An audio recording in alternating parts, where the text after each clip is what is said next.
Astaghfirullahaladzim Alladzi la ilaha illa huwal hayyul qayyum wa atubu ilaih. Astaghfirullahaladzim Alladzi la ilaha illa huwal hayyul qayyum wa atubu ilaih.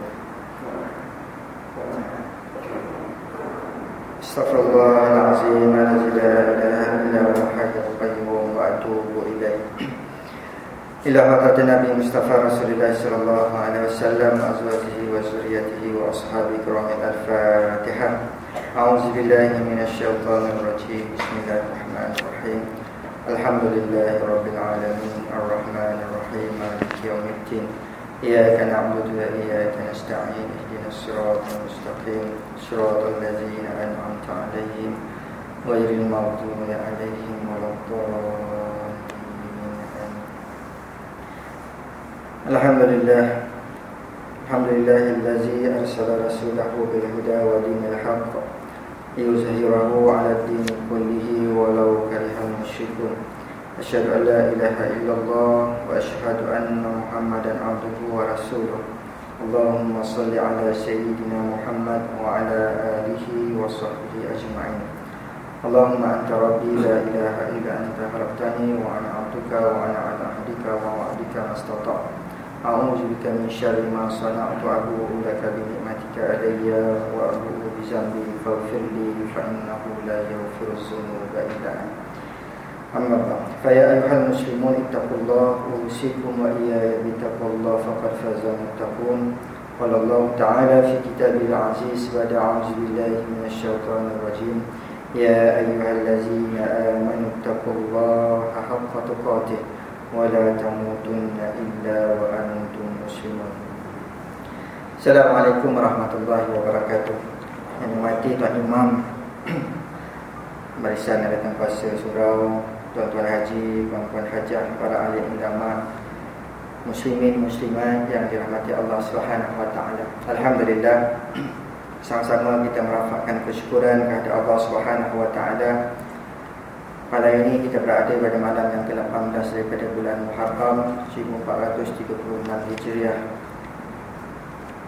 Mudah-mudahan bertambahnya tahun dan bertambahnya hari-hari dalam kehidupan kita ini akan mendekatkan lagi kita kepada Allah Subhanahu wa taala, mengabdikan diri hanya kepada Allah Subhanahu wa taala. Yang kita mengharapkan kita membawa bekalan yang cukup untuk bertemu dengan Allah Subhanahu wa taala. Kita insya-Allah tuan-tuan yang mati Allah Subhanahu wa taala, kita menyambung kembali perbahasan dalam kitab Qawaidun Najah fi Hayatul Du'a, bahtera penyelamat kepada kehidupan para dai, yang mana yang lepas kita telah membicarakan pada muka surat yang ke-15, iaitu orang mukmin yang dengki kepadanya. Seperti mana yang kita telah bincangkan yang lepas, dan orang mukmin yang sentiasa, orang mukmin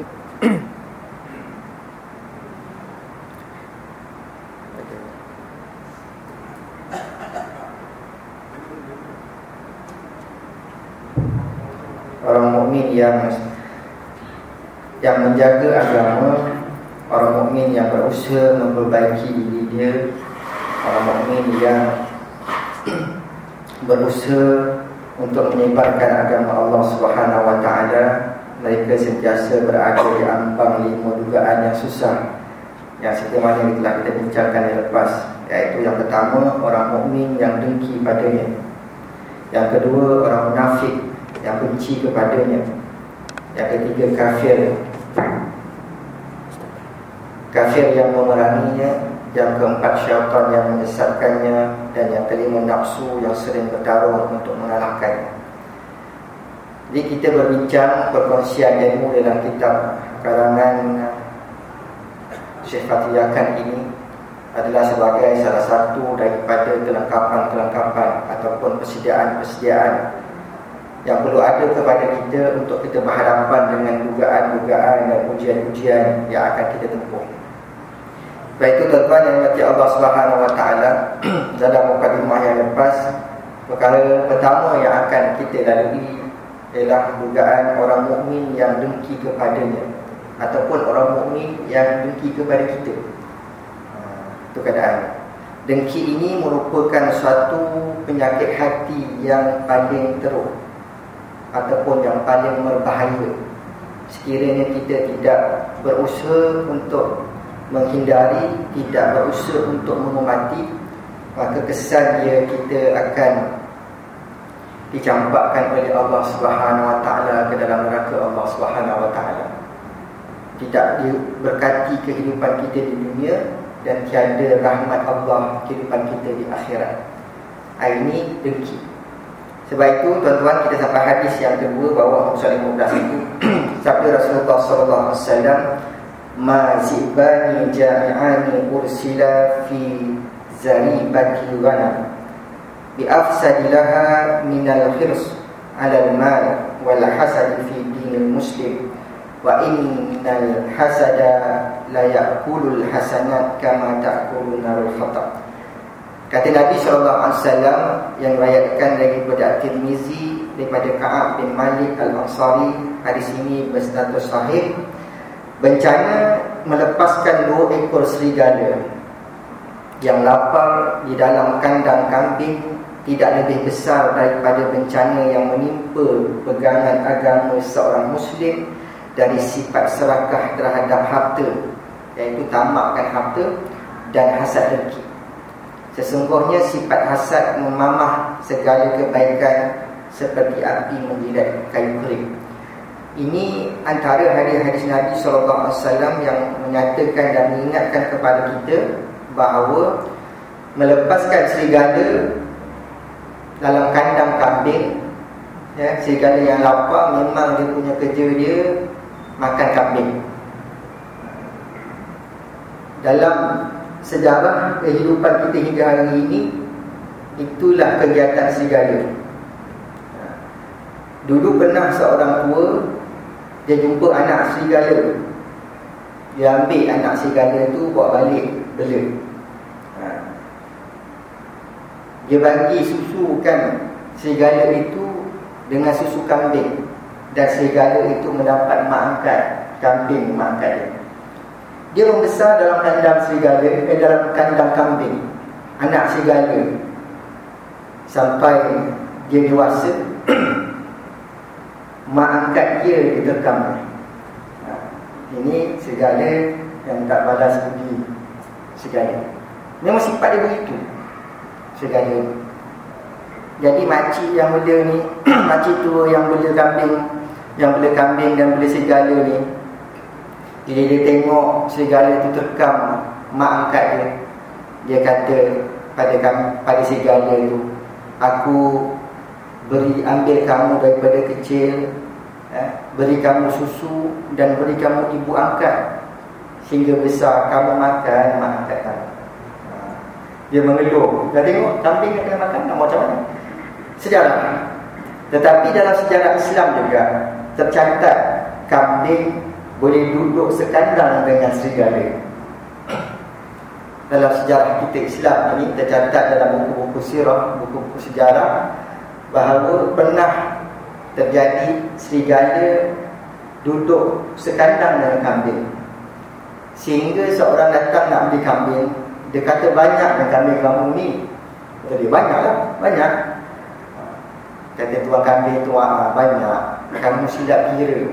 Dalam banyak-banyak kambing tu ada 30 ekor serigala. 30 ekor serigala duduk sekandang dengan kambing. Baik je, tak gaduh. Makan tidak, berkelahi pun tidak. Makan sama-sama, minum sama-sama, membesar sama-sama dalam kandang." Zaman bila? Ketika zaman pemerintahan Khalifah Umar Abdul Aziz, Khilafah Umayyah, selepas pemerintahan Sulaiman Abdul Malik, yang kita sama-sama membaca, mendengar bagaimana kisah pemerintahan Umar Abdul Aziz ini selama 2 tahun 5 bulan. Tidak terdapat fakir miskin yang layak dapat zakat. Ini keajaiban pemerintahan, keadilan pemerintahan, sehingga Allah Subhanahu Wa Taala meletakkan rahmatnya pada hati-hati serigala dan kambing boleh duduk sekandang. Sehinggalah meninggalnya Khalifah Umar Abdul Aziz, maka si gala mula menerkam kambing. Maka tuan tengah kepada kambing itu tanda berkata, apabila berlaku semula serigala menerkam semula kambing, katanya ini petanda bahawa Khalifah Umar telah meninggal. Ini tuan-tuan yang dimati Allah Subhanahu Wa Taala, hebatnya sebuah pemerintahan yang adil, yang melaksanakan titah perintah Allah, ketaatan kepada Allah Subhanahu Wa Taala, sehingga Umar Abdul Aziz ini dia meninggal pada badannya hanya ada sehelai jubah yang bertampar-tampar. Pembesar-pembesar datang tengok ziarah dia. Dia ini ada kena-mengena dengan perbincangan kita pada malam ini, iaitu orang mukmin yang dengki pada dia. Dia diracun oleh pembantu dia, menyebabkan dia sakit dan membawa kepada kematian. Apabila dia menyedari yang dia diracun oleh pembantu dia, dia tidak menghukum pembantu dia tu. Pembantu dia tu mendapat upah 700 dinar hanya semata-mata untuk meracuni pemerintahan seorang khalifah yang adil. Ini lahir daripada hati-hati orang yang dengki dan hasad. Sama ada dia Islam atau dia bukan Islam, memang terdapat sejarah kita sejak zaman daripada langit lagi dulu. Seperti mana yang saya kongsi dengan tuan yang lepas, syaitanlah yang memulakan agenda sifat buruk ini, iaitu hasad dengki. Selepas daripada syaitan tak nak mau sujud tunduk kepada Adam AS, anak Adam AS pula Qabil dan Habil diresapi dengan penyakit hasad dengki. Sehinggalah zaman kita pada hari ini, kalau kita tidak berhati-hati, yang kita bimbang dalam keadaan kita taat pada Allah Subhanahu Wa Taala, hasad dengki bertapak di hati kita. Ini yang kita paling bimbang. Sebab itu tuan-tuan dimati Allah Subhanahu Wa Taala, apabila orang datang ziarah Umar Abdul Aziz ni, pembesar-pembesar kata, wahai isi dia Wali Fatimah, tukarlah baju khalifah ni, kita segan orang datang tengok khalifah ni. Kata isi dia kata apa, bagaimana aku nak tukar baju khalifah sedangkan itulah satu-satunya baju yang ada pada tubuh badan dia. Sedangkan ketika itu rakyat dia tidak ada seorang pun yang layak dapat zakat. Kita hari ni beza tuan-tuan, beza. Beza. Pemimpin kita beza hari ni. Isi-isi pemimpin kita pun beza hari ni. Ada program 4 hari 4 malam, bawa alat solid, sekapal. Alat solid itu dengan campur minyak wangi dan sebagainya, sekapal. Panjangnya kapal tu daripada tiang ni sampai dinding sana tu. Tiang ni sampai dinding sana tu, tempat dia duduk tanda tu. Tu panjang kapal tu. Itulah penuhnya alat solid dan minyak wangi isi pemimpin kita. Baru program 4 hari 4 malam. Allahumma shalli ala sayyidina Muhammad. Jadi kita membicarakan tentang bagaimana musibahnya hasad dengki ini lebih teruk daripada kita melepaskan 2 ekor serigala yang lapar yang memakan kambing. Tetapi sifat hasad dengki ini lebih hebat, memakan diri hati-hati manusia ini seperti mana api menjilat kayu kering. Ini hebat Nabi ingatkan kepada kita bahaya kepada hasad dengki.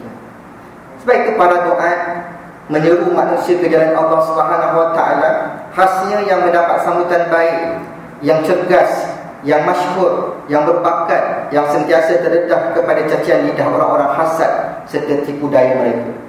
Golongan tersebut merasa dengki pada ilmu dan kelebihan-kelebihan yang ada pada para doa.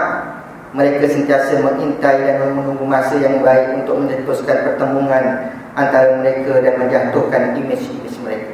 Tuan-tuan yang mati Allah Subhanahu Wa Taala, tugas doa ni bukan tugas para ustaz saja, para ulama tidak. Seperti mana yang saya katakan tuan-tuan, apabila sesebuah pemerintahan itu tidak adanya pemerintahan yang melaksanakan sistem syariat Allah Subhanahu Wa Taala, maka ketika itu hukum ta'muruna bil ma'ruf wa tanhauna 'anil munkar menjadi wajib fardu ain kepada seluruh rakyat untuk sebarkan Islam. Bermakna hari ini kalau dalam konteks kita pada hari ini, saya dan tuan-tuan semua sekali bertanggungjawab untuk menjadi da'i, menyampaikan perkara baik dan mencegah perkara munkar, mengajak manusia agar beriman kepada Allah Subhanahu Wa Taala dengan memberi contoh yang baik, akhlak yang baik, budi pekerti yang baik kepada masyarakat. Nabi sendiri pun, Nabi SAW, bagaimana Abu Lahab, Abu Jahal, yang sangat dengki pada apa yang Nabi laksanakan, mengajak manusia untuk taat dan taat Allah, mentauhidkan Allah Subhanahu Wa Taala. Sedang hakikat Abu Lahab, Abu Jahal ini mengakui bahawa Nabi SAW merupakan seorang yang tidak pernah berdusta. Nabi besar dalam kehidupan dia. Nabi lahir dia sambut pemain lagi. Berapa ekor unta ni tombangkan untuk raikan kelahiran Nabi SAW. Kita hari ni kalau raikan bagi Rasul esok 3 Januari 2015 ni, tombang ekor lembu, tombang kambing, tombang apa, tombang semua. Tapi sunnah Nabi tak ikut, sama lah macam Abu Jahal ulama. Itu hakikat manusia pada hari ini. Jadi tuan-tuan dimati Allah SWT, Abu Lahab apabila ditanya oleh orang kafir Quraisy secara berdua-dua dengan dia, aku nak tanya satu soalan. Kalau ketika itu ada pangkat agaknya Abu Lahab ni Tan Sri lah agaknya. Kalau ada pangkat Tan Sri, saya nak tanya Tan Sri, Tan Sri terima tak Nabi SAW ni sebagai Rasul, sebagai Rasulullah, sebagai Nabi Allah? Dia terkenal. Apa dia jawab? Saya akui Nabi ini seorang yang benar, tak pernah berdusta. Mana semua masyarakat Arab pun mengiktiraf Nabi sebagai seorang yang amanah. Dia kata begitu. Bukan Tan Sri, saya nak tanya Tan Sri iktiraf tak Nabi ini sebagai Nabi? Itu soalan dia. Tapi dia jawab, Nabi ini memang seorang yang baik, kata dia. Akhirnya apabila didesak, kami nak tahu secara pribadinya, secara hakikatnya, Abu Lahab ni iktiraf tak Nabi sebagai Nabi? Itu keadaan. Akhirnya apa dia cakap dengan sahabat dia? Aku akui Nabi itu adalah Nabi. Sebab dia baca kitab Taurat, semua ada tuan-tuan. Dia baca Allah Ta'ala cerita tentang Nabi akhir zaman. Tanda-tanda Nabi akhir zaman tu dah ada. Abu Lahab dan Abu Jahal lah yang paling arif tentang itu. Tetapi kenapa dia sasat dengki pada Nabi? Kenapa dia tentang Nabi? Maka sahabat tu tanya dia, habis tu kenapa kau tentang dia? Dan kau dah iktiraf kepada Nabi? Dia kata, kau tahu tidak, Mekah ini berada pada tangan aku.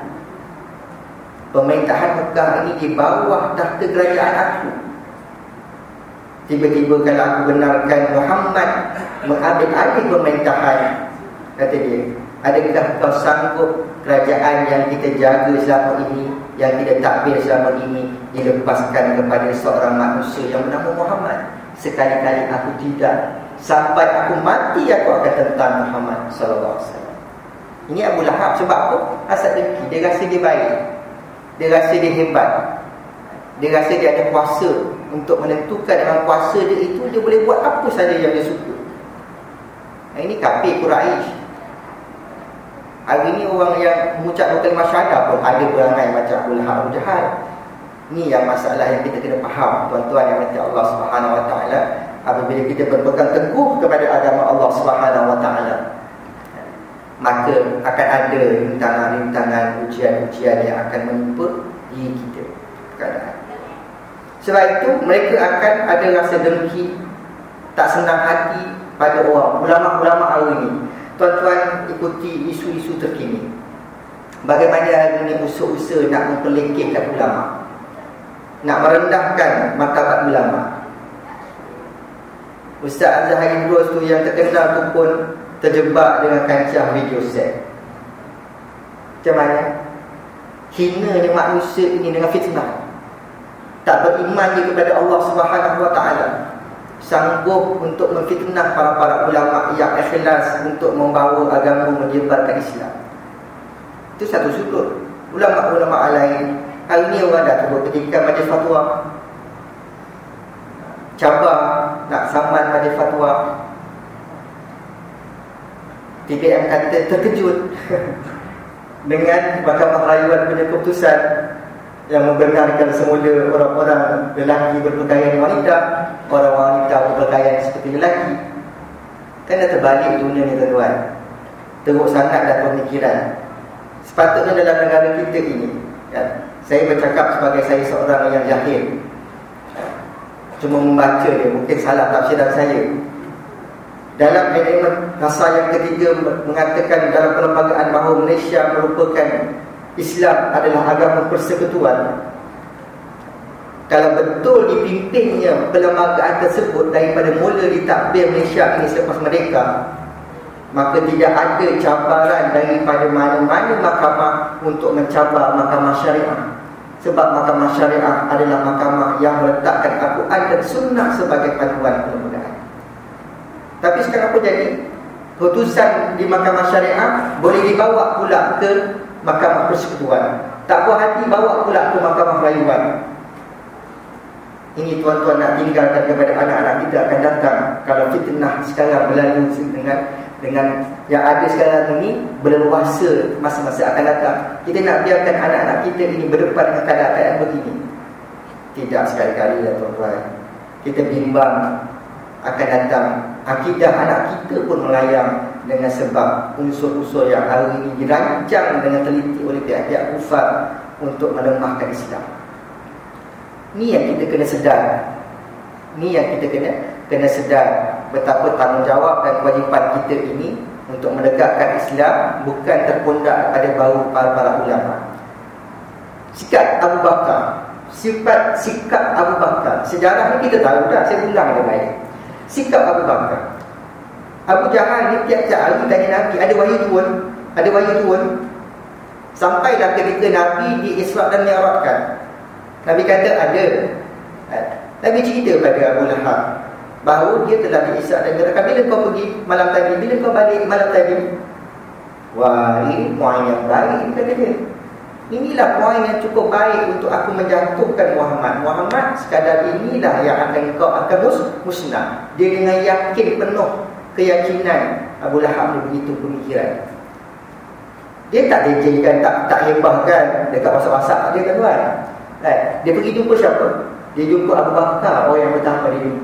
Sebab dia tahu Abu Bakar adalah orang yang paling hampir dengan Nabi SAW. Kalau Abu Bakar terjebak dengan hasutan dia, termakan dengan apa yang berlaku ini, maka kata dia inilah saat kejatuhan Muhammad sebagai Rasul. Dia jumpa Abu Bakar. Dia cakap Abu Bakar, wahai Abu Bakar, aku nak tanya kamu, ada sesuatu berita baik. Abu Bakar ingat berita baik, Abu Lahab tak masuk Islam agaknya. Itu pun masuk rumah, ada berita baik. Apa berita baik? Sebelum aku nak sampaikan berita baik ni, aku nak tanya dengan kamu satu soalan. Pengalaman kamu bermusafir berniaga daripada Mekah ke Palestin berapa lama? Dia tanya soalan tu. Kata Abu Bakar, makan masa 35 hingga 40 hari daripada Mekah naik untuk pergi ke Palestin. Ya, aku pun sama, kata dia. Pengalaman aku dan anak-anak buah aku ni yang pergi ke berniaga memakan masa 35 hingga 40 hari. Tapi ada orang kata kepada aku, kata dia pergi daripada Mekah ke Madinah, pergi Mekah ke Palestin sana, ke Baitul Maqdis, 1 malam. Kau boleh percaya? Dia cakap Abu Bakar. Kata Abu Bakar, mustahil boleh berlaku. Bila Abu Bakar cakap mustahil boleh berlaku, dia jangan jarum aku masuk dalam Abu Bakar. Mustahil boleh berlaku. Kata Abu Bakar, sungguh ni, sungguh memang mustahil boleh berlaku. Perjalanan makan masa 30 hingga 40 hari, tetapi ada orang yang declare kata perjalanan itu 1 malam, mustahil boleh berlaku. Siapa yang cakap dengan kau tu? Kata Abu Bakar. Maka kata Abu Lahab kata, itulah Muhammad.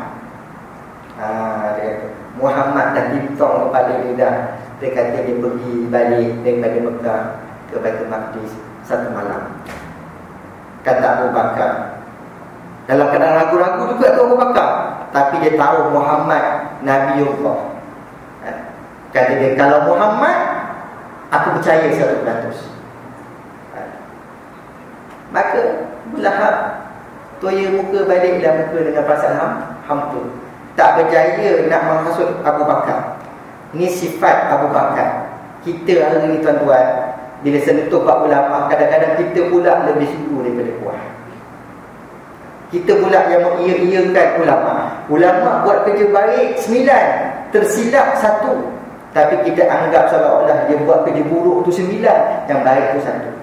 Ini sikap orang munafik, kita akan jumpa akan datang. Ini sikap orang-orang yang ada dalam hatinya hasad dengki. Apa dah sangat yang nak dikecil, yang nak hasad dengki dengan para ulama ni? Al-ulama warasatul anbiya. Nabi tak tinggalkan dirhaman, tidak tinggalkan duit, tak tinggalkan harta, tapi Nabi tinggalkan pewaris dia, iaitu al-ulama. Ulama lah memimpin kita selama ini. Yang kita kenal Islam, tuan-tuan lahir sebagai Islam kat bumi Malaysia ni, tahu Islam tu bagaimana, tahu semayang tu bagaimana, siapa yang pimpin kita? Para ulama. Maka sebab itu berhati-hati dengan keadaan yang menyebabkan hasad dengki ini. Dalam keadaan kita taat, seperti yang saya cakap tadi, dalam keadaan kita taat pada Allah, kita bimbang hasad dengki itu duduk dalam hati kita.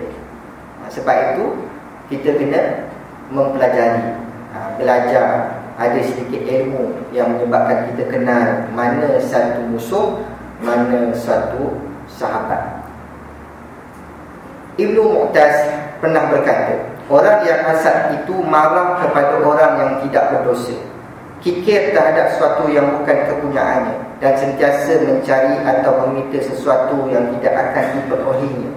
Ini orang hasad. Seperti mana yang saya sebut dengan tuan-tuan yang lepas, orang hasad ini dia tak senang tengok nikmat Allah pada saudara dia. Dia tak senang hati melihat nikmat Allah Ta'ala beri kepada saudara dia. Itu satu. Yang kedua, dia senang hati kalau musibah menimpa saudara dia. Yang ketiga, dia suka kalau nikmat itu hilang daripada saudara dia. Dia dengki macam manalah dia boleh dapat. Tu saya gunakan perkataan dapat. Macam manalah dia boleh dapat, tu dia dengki lah. Yang kedua, kalau dia tak dapatkan bagus. Dua. Yang ketiga, macam mana aku nak hilangkan apa yang dia dapat. Ini kalau ada dalam hati kita, kita tuan Allah Akbar. Inilah antara tanda-tanda hasad itu duduk dalam hati kita. Dalam hubungan ini, Allah SWT telah memerintahkan Nabi dan umatnya supaya berlindung daripada bencana golongan pedengki. Ini yang Nabi ajar. Kalau tuan-tuan tak pernah buat malam, pagi dan petang. Jangan tinggal ayatul kursi dan 3 kul. Ayatul kursi dan 3 kul, pagi dan petang. Sama ada selepas subuh, ataupun sebelum subuh, ataupun selepas maghrib, ataupun selepas isyak. Kita buat. Beramal ni, Nabi ajar ni dalam hadis yang muktabar. Kalau tuan-tuan baca maksurat, okey dah. Maksurat. Selalu orang dengar maksurat ni orang gerakan Islam yang baca. Tapi sebenarnya untuk semua orang mukmin. Untuk semua orang mukmin. Maksurat. Kalau tak boleh baca maksurat, amalkan ayatul kursi. Sebab tu kita bila lepas sembahyang, ambillah masa baca Fatihah, ayatul kursi, zikir, doa bersama-sama dengan imam. Kalau kita tak sempat, ada tuntutan-tuntutan lain, pastikan dalam kenderaan, atas motor, boleh baca ayatul kursi selepas daripada solat. Malam, sebelum tidur, ataupun selepas isyak, ataupun selepas subuh, buat 3 kul ni. Kul huwallah, kul a'udzu birabbil falaq, kul a'udzu birabbin nas. Tuan-tuan duduk menghadap kiblat, ada tangan, habis baca minal jinnati wan nas, hembus nafas sebuan tu pada tapak tangan tu sampai habis nafas. Sampai habis. Lepas selepas itu kok kat muka, sedut balik. Tuan-tuan, lalukan tangan tuan-tuan mana yang tercapai pada badan sampai kaki tangan. Itu sunnah Nabi. Untuk apa? Untuk kita lindung daripada Allah Subhanahu Wa Taala qul a'udzu birabbil falaq ni dalam ayat ni, min syarri ma khalaq wa min syarri ghasiqin idza waqab wa min syarri naffasati fil 'uqad wa min syarri hasidin idza hasad. Daripada orang yang hasad, daripada sifat hasad, orang yang nak berhasad. Kita berlindung. Ini dia punya poin qul a'udzu birabbil falaq. Minta dengan Allah jangan ada orang hasad dengki pada kita. Kalau ada pun dia tembak kena sipi je lah. Bukan tembak tepat. Walaupun dia target pada jantung kita. Tapi dengan sebab kita yakin berlindung dengan Allah Subhanahu Wa Taala, kalau kena pun kena sipi dia, kena dia. Tak teruk mana lah. Kalau orang hantar santau ke, kalau orang hasad dengki ke, hantar 77 ke, apa segala pun yang tak baik zaman sekarang ni berlaku, tuan-tuan. Berlaku zaman sekarang ni. Orang-orang sihat tiba-tiba sakit. Sekarang doktor sekarang pun dah tahu dah. Kami saya kat Bukit Putra selalu buat dakwah bilhal dekat Bukit Putra, dekat Hospital Putrajaya ataupun dekat Hospital Serdang. Memang kita rutin ada buat beberapa bulan sekali kita pergi, beberapa bulan sekali kita pergi. Dan kedatangan kami ini diraihkan oleh doktor-doktor. Sebab apa? Doktor pun tak dapat kesan apa penyakit hamba Allah. Tak dapat kesan. Yang terbaru ni budak umur 19 tahun, lelaki. Dia belajar dekat wilayah Iskandar Johor tu. Sakit. Doktor cas mental lah. Mental. Mengamuk, menjerit. Bila time dia sakit kepala tu, dia suruh mak dia bunuh dia, tikam dia. Sampai tahap macam itu. Kat hospital pun duduk bilik khas untuk bilik dia itu. Jadi kami datang, doktor raikan. Doktor raikan. Kata doktor, kami buat perubatan kami tu Ustaz. Tapi kami tahu perkara-perkara ini semua perkara-perkara dalaman, gangguan-gangguan. Itu keadaan yang tuan-tuan. Dan ramai pula tu dalam tu. Ramai. Itu masalahnya apabila manusia ni hasad dengki. Hasad dengki Allah banyak dalam masyarakat itu macam tu. Dan itu Qul a'udzu birabbil falaq. Sebab itu kita minta berlindung daripada kejahatan orang yang dengki apabila dia dengki. Kalau Qul a'udzu birabbin nas minal jinnati wan nas, kita berlindung daripada manusia dan jin yang selalu ganggu-ganggu kita ni. Sebab jiwa kita kosong, kita tak beramal. Semayang juga tapi jiwa kosong. Mudah diresapi dengan unsur-unsur yang apabila ada orang nak dengki. Orang dengki ni, kalau dia lepaskan jin tu, sama ada dia tuju ataupun dia lepaskan. Kalau dulu masa kami belajar perempuan selalu kena time masa nak periksa, time nak imtihan, kena histeria, menyerit. 7 orang pegang lepas. Tenaga apa tu yang ada pada perempuan tu? Tu keadaan tuan-tuan yang Allah Subhanahu Wa Taala. Bila dia lepas, kalau kena. Kalau tak kena, makanan santau ni kan, makan. Batuk 3 bulan tak baik-baik, batuk. Macam tak lepas. Ada dia. Pergi klinik, cek kahak, cek apa semua, doktor kata okey, tak ada penyakit apa-apa. Batuk dah macam ni, batuk dah doktor bagi. Test ni satu botol tak baik-baik. Rupanya kena santau. Salah minum ke, salah makan ke, kena santau angin ke, wallahu a'lam. Ini yang Nabi suruh kita beramal. Tuan-tuan boleh buat beramal. Seleloknya mulakan dengan Fatihah, umul kitab. Baca Qul a'udzu falaq, baca nas. Tapi habis tuan-tuan baca jangan tak habis. Ada orang dia tak dengar tu, ustaz pesan baca 3 qul. Qul a'udzu falaq, baca nas. Dia balik rumah, betul lah dia ngadap kiblat, berwuduk semua. Bismillahirrahmanirrahim. Qul huwallahu ahad. Qul a'udzu birabbil falaq. Qul a'udzu birabbin nas. Sebab jadi ustaz kata 3 qul. Habis. Habiskan baca. Ini ada dalam kitab ini, yang mana kita terpaksa berdepan dengan orang-orang yang hasad dengki ini terlalu ramai di sekeliling kita. Sama ada cara kasar ataupun cara halus, kita kena berhati-hati. Tuan-tuan yang mati Allah Subhanahu Wa Taala. Sebab itu kita doa pada Allah selalu imam-imam baca Rabbana ighfir lana wa li ikhwanina allazina sabaquna bil iman wa la taj'al fi qulubina ghillan lil ladzina amanu innaka ra'ufur rahim. Kita berdoa kepada Allah Subhanahu wa taala. Ini doa jauhkan daripada hasad dengki. Dia kalau orang ada hasad dengki ni, dia tengok kita tak sampai hati. Tak sampai hati. Kan? Kalau ada orang hasad dengki ni, dia tengok dia nak hasad dengki pada kita ni, tapi dia tak sampai hati. Akan ada golongan-golongan yang begitu. Dengan sebab apa? Dengan sebab kita minta perlindungan daripada Allah Subhanahu wa taala. Lindung dengan Allah Subhanahu wa taala. Baru-baru ni dalam satu majlis kerja kahwin.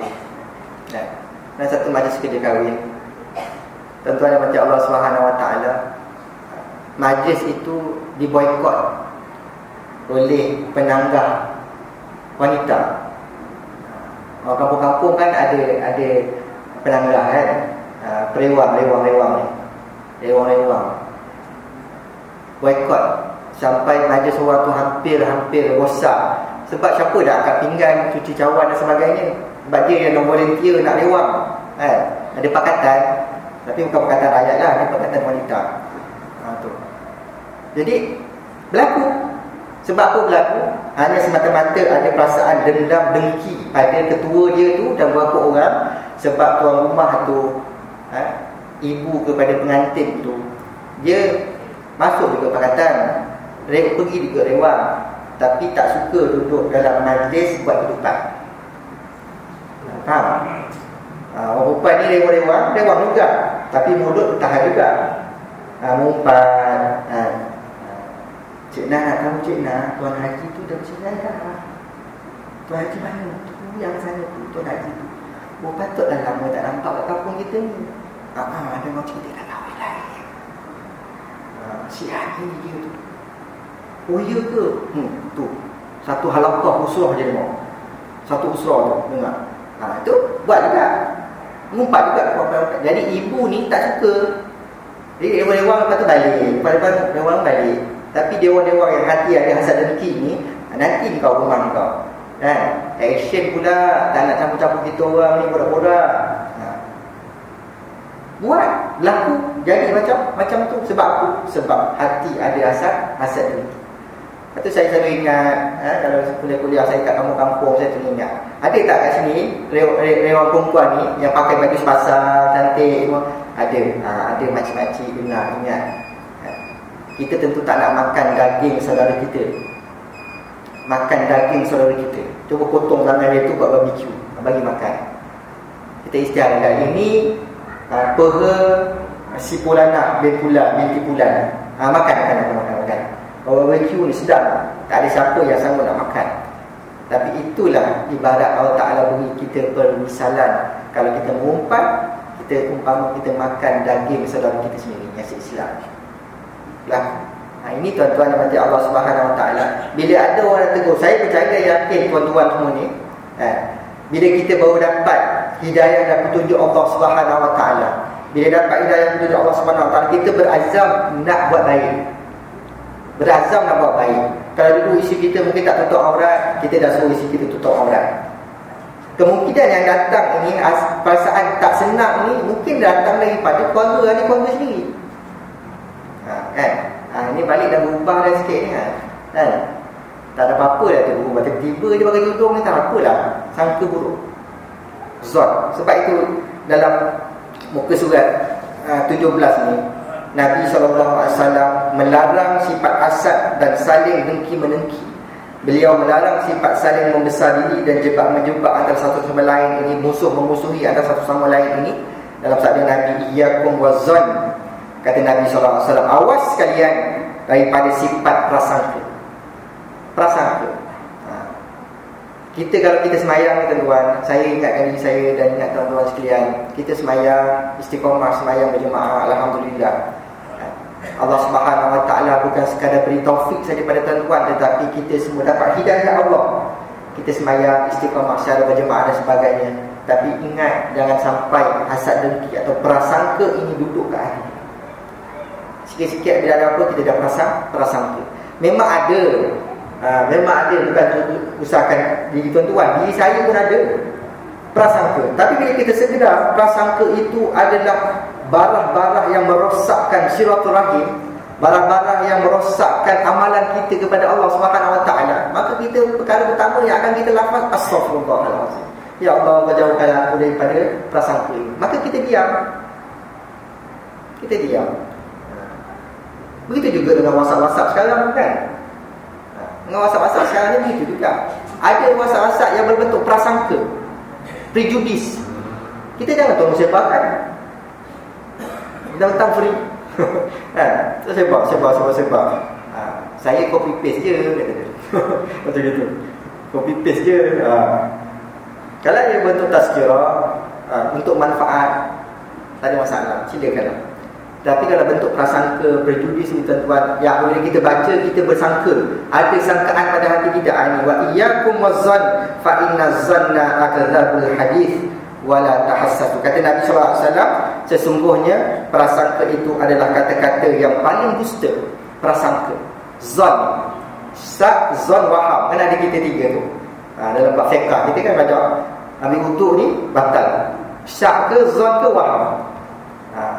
Yang boleh nak menentukan kita ambil wudu baik semula ke ataupun kita kekalkan wudu kita tu. Ni zon. Jadi zon ini merupakan salah satu daripada kata-kata yang paling dusta, kata Nabi sallallahu alaihi wasallam. Saya habiskan hadis ni tuan-tuan mati Allah Subhanahu taala. Wala tahassasu wala tajassasu wala tanafasu wala tahasadu wala tabaghadu wala tadabaru. Ini semua sifat-sifat yang berpunca daripada hati dalam kita. Jangan kamu saling olok-mengolok. Tahassasu wala tajassasu. Jangan kamu intai-mengintai. Intai-mengintai ni selalu orang sebut dulu, jangan jaga tepi kain orang. Betul? Intai untuk mencari kesilapan orang, itu tak boleh. Tapi jaga tepi kain orang, sekarang ni dah kena buat dah tuan. Boleh saja buat jiran-jiran, saudara mara kita, adik-beradik kita kena jaga tepi kain orang. Itu keadaannya. Kena jaga. Sebab apa? Kita nak ajak dia bersama-sama dapat redha Allah Subhanahu Wa Taala. Jangan biarkan dia dalam maksiat dosa. Jadi peribahasa yang kata jangan jaga tepi kain orang itu tak betul. Dulu mungkin saya pernah cerita dengan tuan-tuan, masa kami kat Mesir dulu, budak-budak ahwat perempuan ni selalu kadang-kadang keluar malam tanpa ajak musyrif. Musyrif ni ajak ustaz lah, tak keluar. Ada yang 3-4 orang pergi malam-malam pergi telefon. Dulu mana ada handphone, zaman saya dulu tak ada handphone lagi. Malam-malam pergi public phone telefon. Telefon. Kita tegur lah. Sebab itu memang undang-undang Mesir macam itu, jangan keluar malam, terutama perempuan. Kita keluarga. Tapi ada yang ustazah-ustazah ni, bakal-bakal ustazah Melayu Banjar ni, yang keras kepala. Ustaz, boleh tak jangan jaga tepi kain orang? Kami susah lah kata dia. Bila kami nak keluar, ada je ustaz nak pantau kereta orang. Kalau tak pantau tak boleh. Kalau tak jaga tepi kain kami, boleh tak? Dia kata begitu. Kena pada saya pula tu. Saya kata, ustazah, saya tak kisah tepi kain ustazah. Yang saya kisah pun dalam kain ustazah. Masa tu tuan-tuan. Saya kisah dalam kain ustazah tu. Kalau dah apa-apa, tak ada siapa pun yang ingin pada ustazah. Percuma je. Adab ni bukan kira apa pun. Adab. Sebab tu naik taksi pun biar kita masuk dulu, baru ahwat masuk belian. Kalau kita suami isteri, kita masuk dulu, baru isteri kita masuk belian. Nak turun taksi, isteri kita turun dulu, baru kita turun belian. Kalau isteri kita masuk dulu, kita bersebab masuk dia jalan-jalan. Pernah berlaku macam tu. Jadi itu keadaan. Jadi tuan-tuan mati Allah SWT itu tajassasu. Jangan kita begitu intai. Boleh intai orang ni kalau sebelah rumah dah maksiat ni. Itu yang kita dapat laporan kadang-kadang kan. Sila pantau rumah sekian-sekian ni. Di Syaki ada kes maksiat. Tuan-tuan kalau nampak curiga, jiran-jiran tetangga nampak curiga, tuan-tuan tanya je direct dia. Jangan tunggu ustaz. Tuan-tuan direct dia tanya. Ni suami isteri ke? Maaf dah dek, abang ni jiran sebelah ni. Kita cakap macam itu. Jadi tuan-tuan boleh jadi ejen untuk amar ma'ruf nahi munkar. Kalau dia degil buat keras kepala macam itu, ni kita insya-Allah kita akan buat tengok kat tulisan ni. Kalau dia tak layan kita punya permintaan, macam kat Salak itu stigmat Salak tu tuan-tuan. Yang tuan-tuan tengok dalam WhatsApp tu, kita demo lepas tu. Kita hantar surat, dia tak layan. Hantar surat kali kedua, dia tak layan. Ahli majlis datang, hantar surat kali ketiga. Daripada alat tu kat belakang, dia bawa alat tu ke depan, pintu depan. Tu kan mengajar nama dia tu, mencabar kita. Daripada alat tu kat belakang kita di belakang dia tu, dia bawa pula buka pintu masuk depan. Itu yang panas balan kita ni kan. Jadi buat demo. Hari tu buat, hari tu juga dia angkut semua alat tu simpan kat belakang. Ni di Semanding clear. Hari ni, hari Senin ni, dia janji clear. Dia tak akan jual lagi alat yang majoriti 98% penduduk Islam di Sarawak. Itu keadaan. Jadi kita akan follow lepas ni. Sebab kita sini pun kita dah hantar 2 kali surat dah. Surau dah hantar surat, Persatuan Penduduk pun dah hantar surat. Masih lagi jual. Lepas ni kita akan ikut pula ahli majlis pula. Sebab ahli majlis ni taraf dia macam esko kerajaan negeri. Bagi PBT kerajaan tempatan. Kalau dia tak hormati, bermakna dia tak hormati kerajaan negeri. Itu keadaannya. Jadi kita cuba buat macam tu. Lepas tu, tuan-tuan sedialah. InsyaAllah boleh. Boleh ke ni? InsyaAllah. Kalau kita buat, mungkin kita buat lepas Jumaat ke, ramai sikit orang. Itu keadaan. Tu Speedmart dan 7-Eleven. Dan kalau dia enggan juga, kita boycott. Jangan ada orang motorisasi yang pergi masuk Speedmart walaupun harga dia murah. Walaupun dia punya token besar, dia OKU, berkursi roda je. Bukan simpati itu yang kita nak pada dia, tetapi dia kena memahami budaya masyarakat kita yang bahawa kita sini majoriti Islam. Maka janganlah ada dia menjual tu. Ada je yang beli, tuan-tuan. Tuan-tuan tak tahu, tanya adik-adik yang meniaga, yang jual kat kaunter tu, terutama 7-Eleven. Pukul 1, pukul 2. Habis awak nak beli, kita nak macam mana? Dia pegang juga belalar tu. Pegang juga betul larak tu. Keadaan. Jadi itu, kita bukan, ada orang kata kenapa lama sangat ketua warisan ni. Kita nak buat satu perkara, bukan terburu-buru, tuan-tuan. Kita tak nak kita buat satu perkara orang peleki kita kan, ya. Buat tak ikut prosedur. Jadi kita tengok tempat orang lain macam mana cara dia buat kan? Tengok apa tindakan tempat lain, tanya orang-orang yang ada dalam perundangan, apa pandangan dia dan sebagainya. Tapi untuk maklumat tuan-tuan, ketua warisan dah step kedua dah. Kita dah hantar 2 kali surat. Ini akan datang ni kita akan bincang dengan Persatuan Penduduk macam mana tindakan tersebut. Kita akan minta ahli majlis pula Zun GPP ketua warisan ni untuk buat bantahan dia. Lepas tu step yang seterusnya tuan-tuan sedia je lah. Kalau dia tak layan dengan permintaan kita, kita akan buat macam itu. Itu senang, dia panggil lah kebab dan sebagainya. Seperti mana yang berlaku yang lepas ni. Akhirnya dia akur juga, dia tanda tangan, dia sendiri yang tanda tangan hari Senin ni, hari ni clear. Dia orang dah pantau lah tadi. Tapi alhamdulillah setakat hari ni maklumat yang saya terima, dia patuh kan. Dia tak ada lagi jual arak dekat Speedmart di Salam. Okey, tuan-tuan dan mati Allah Subhanahu Wa Taala. Itulah antara hadis Nabi SAW. Nabi melarang kita daripada dengki mendengki, benci membenci, musuh memusuhi. Maka jadilah kalian laksana hamba-hamba Allah yang bersaudara seperti yang telah diperintahkan kepada kamu semua. Jaga ukhuwah kita. Sebab penyakit-penyakit hati inilah yang menyebabkan ukhuwah kita retak. Sangka buruk lebih kan, fitnah, asap dengki di hati dan sebagainya. Itu keadaan. Kemudian seorang Muslim itu adalah saudara bagi seorang Muslim yang lain. Janganlah ia menzalimi saudaranya, janganlah ia membiarkan dia dizalimi, janganlah ia menghina saudaranya. Takwa itu letaknya di sini. Kata Nabi, takwa hahuna. At-taqwa hahuna. Kata Nabi, takwa itu letak kat hati. Sebab itu kita ada 3 unsur, tuan-tuan. Hati, akal dan hawa nafsu. 3 benda dalam tubuh badan kita ni ciptaan Allah Subhanahu Wa Taala. Kalau akal kita tidak ada ilmu, hati kita tidak ada iman, maka yang akan menguasai diri kita adalah hawa nafsu. Hawa nafsu yang berjalan setiap urat-urat kita ni bersama syaitan-syaitan ni duduk dalam urat darah kita. Dia lah yang menguasai diri kita kalau hati kita tidak ada iman, kalau akal kita tidak ada ilmu.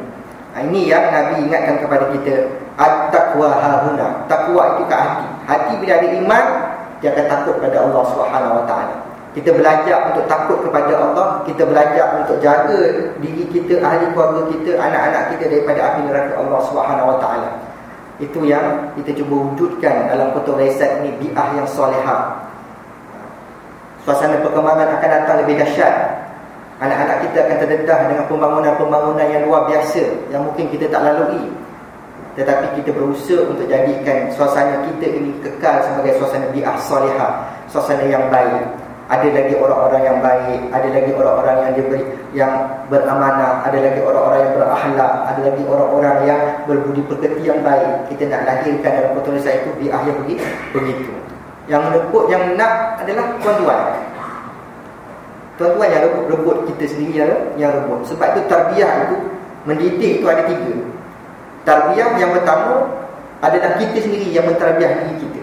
Contoh, bangun pagi subuh, kita sadar, walaupun kita sadar pukul 5.30, tapi motivasi itu kita bangun untuk pergi sembahyang berjemaah sebab kita tahu fadilat dia, barakah dia, ketaatan yang ada pada situ bermula kehidupan kita, maka kita bangun.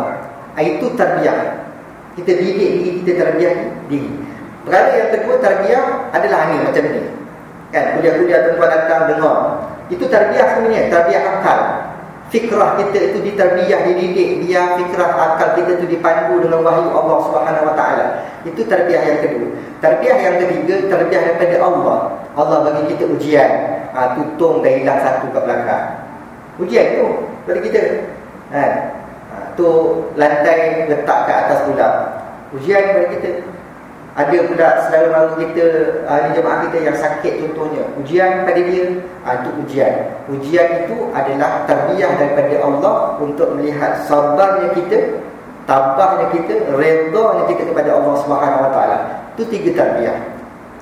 Kalau tuan-tuan terima satu dia tarbiyah, ni dia tarbiyah tuan-tuan terima contohnya, tapi tarbiyah dalaman kita tak ada, itu akibatnya kita ada ilmu tapi kita tak beramal dengan ilmu. Tahap kita punya solat subuh kita 3 soft tu je lah bertahun-tahun, 3 soft, tak bertambah-tambah. Sebab mereka tak mahu tarbiyah diri untuk menjadikan solat subuh berjemaah sebagai satu agenda wajib dalam kehidupan, selagi mana tak terhalang dengan perkara-perkara yang menghalang untuk kita datang. Sebagai contoh. Ini tuan-tuan mati Allah Subhanahu Wa Taala, maka haram bagi seorang Muslim itu menceroboh darah nyawa saudaranya, nama baik dan harta seorang Muslim yang lain. Hadis ini hadis riwayat Malik, Abu Hari, Muslim, Abu Daud dan Tirmizi. Status hadis ini adalah hadis sahih. Jadi tuan-tuan yang mati Allah Subhanahu Wa Taala, kita sampai situ dulu ya untuk malam ini. Mudah-mudahan ada manfaat daripada perbincangan kita malam ini, perkongsian. Saya bukan mengajar tuan-tuan, kita berkongsi. Kitab ni pun ulama yang karang. Kita diskusikan kitab ini, mengambil manfaat-manfaat, mencedok perkara-perkara yang baik daripada kitab ini untuk panduan kita, untuk kita beramal, untuk dapat redha Allah Subhanahu Wa Taala. InsyaAllah akan datang kita kesambung perbahasan kita dalam surat yang ke-18 itu, daripada perasaan dengki, marah, dendam dan luap-luap inilah yang menurut melakukan kejahatan tersebut. InsyaAllah kita minta pada akan datang. Tuan-tuan kepada Allah Subhanahu Wa Taala, dan sama-sama kita menutup majlis ilmu kita ini dengan sama-sama beristighfar, memohon kepada Allah Subhanahu Wa Taala jangan kita biarkan sifat hasad ini masuk. Kata Nabi, pintu yang kedua yang kita benarkan syaitan masuk dalam diri kita melalui pintu hasad. Pintu pertama melalui pintu ghadab, marah. Bila kita latih kita dengan panas barat, itu peluang pintu terbuka luas untuk syaitan masuk dalam diri kita. Pintu yang kedua ni hasad. Pintu ketiga, keempat nanti kita akan jumpa masa akan datang, insya-Allah. Tapi yang penting pada malam ini kita kena ingat, jangan benarkan 2 pintu, pintu ghadab, pintu marah dan pintu hasad itu kita buka seluar-luarnya pada syaitan untuk masuk dalam diri kita. Dan kita berusaha agar hati-hati kita ini tidak ada perasaan-perasaan hasad, dengki dan sebagainya. Perkara-perkara macam mana nak rawat, kita akan jumpa masa akan datang, insya-Allah. Astaghfirullahalazim alladzi la ilaha illa huwal hayyul qayyum wa atubu ilayhi. Astaghfirullahalazim الذي لا إله إلا هو الحي القيوم وأتوب إليه. أستغفر الله العظيم الذي لا إله إلا هو الحي القيوم وأتوب إليه. Bismillahirrahmanirrahim. Alhamdulillahirabbil alamin wassalatu wassalamu ala asyrafil mursalin wa ala alihi wa sahbihi ajma'in. Allahumma faqihna fid din wa 'allimna ta'wil wa hdina siratal mustaqim. Allahumma aftah 'alaina futuhal 'arifin warzuqna fahman nabiyyin wa hifzal mursalin wa ilhamal malaikatil muqarrabin bi rahmatika ya arhamar rahimin. Walhamdulillahirabbil alamin. Subhanakallahumma wa bihamdihi subhanakallahumma wa bihamdika asyhadu an la ilaha illa anta astaghfiruka wa atubu ilaik. Bismillahirrahmanirrahim. Wal 'asri innal insana lafi khusr illa allazina amanu wa 'amilus shalihat wa tawassaw bil haqqi wa tawassaw bis sabr. Shadaqallahul azim. Aqulu qawli hadza wa astaghfirullahi wa lakum. Assalamu alaikum warahmatullahi wabarakatuh.